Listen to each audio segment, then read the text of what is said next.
సూర్య భగవానుడు ధనుస్సు రాశిలో సంచరించే నెల రోజుల కాలాన్ని ధనుర్మాసం అంటారు.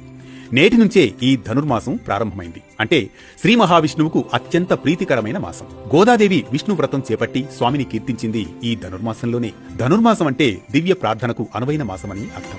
ఈ నెలలో దేవాలయాల్లో ఆండాళ్ పూజ, తిరుప్పావై పఠనం, గోదా కళ్యాణం మొదలైనవి నిర్వహిస్తారు. తిరుమలలో ధనుర్మాసం నెల రోజులు సుప్రభాతం బదులుగా తిరుప్పావై గానం చేస్తారు.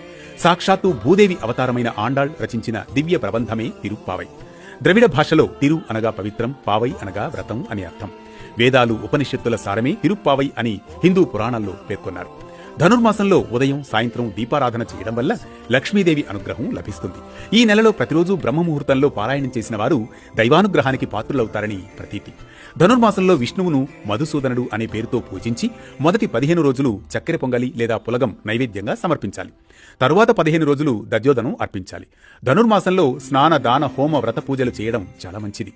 వివాహం కావలసిన అమ్మాయిలు, అబ్బాయిలు ధనుర్మాసంలో ప్రతిరోజు సూర్యోదయానికి ముందే స్నానం చేసి పంచామృతాలతో మహావిష్ణువును అభిషేకించి తర్వాత తులసి దళాలు, పుష్పాలతో అష్టోత్తర సహస్రనామాలతో స్వామిని పూజించి నైవేద్యం సమర్పించాలి. నెల రోజులు చేయలేని వారు 15 రోజులు లేదా 8 రోజులు లేదా ఒక్క రోజైనా చేయవచ్చు.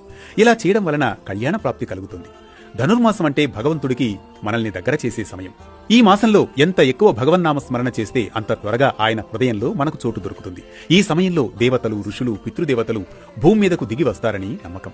అందుకే ఈ మాసంలో ఒక్క తులసీదళం సమర్పణ వైకుంఠ ప్రాప్తితో సమానమని, ఒక్క గీతాశ్లోకం పఠిస్తే సర్వపాప విమోచనమని, ఒక్కరోజు ఉపవాసం ఉంటే 1000 ఏకాదశుల ఉపవాసం ఉన్న ఫలితం కలుగుతుందని పురాణాలు చెబుతున్నాయి.